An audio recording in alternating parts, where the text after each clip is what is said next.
Lalgate police મથકની હદમાં ભ્રષ્ટ વહીવટદારના 4 હાથ નીચે ચાલતા જુગારધામ પર સ્ટેટ મોનિટરિંગ સેલની ટીમે દરોડા પાડી ત્યાંથી 10 જુગારીઓને ઝડપી પાડી અડધા લાખથી વધુની મત્તા કબજે કરી હતી. તો લાલગેટના ભ્રષ્ટ વહીવટદાર સામે પગલાં લેવામાં ઉચ્ચ અધિકારીઓના હાથ ધ્રુજી રહ્યા હોય તેમ લાગે છે.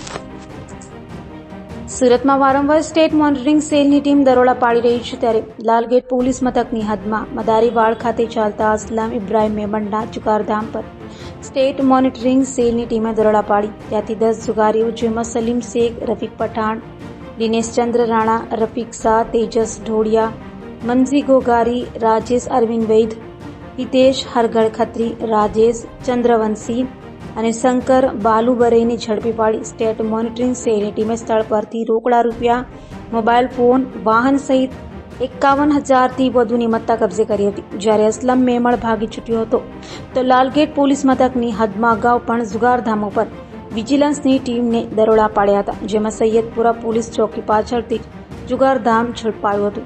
જોકે તેમ છતાં પણ લાલગેટ પોલીસ મથકના ભ્રષ્ટ વહીવટદાર સામે કોઈ પગલાં ન લેવાતા અનેક ચર્ચાઓ જોવા મળી રહી છે. ત્યારે લાલગેટના ભ્રષ્ટ વહીવટદારની ક્યારે બદલી કરાશે તે જોવું રહ્યું.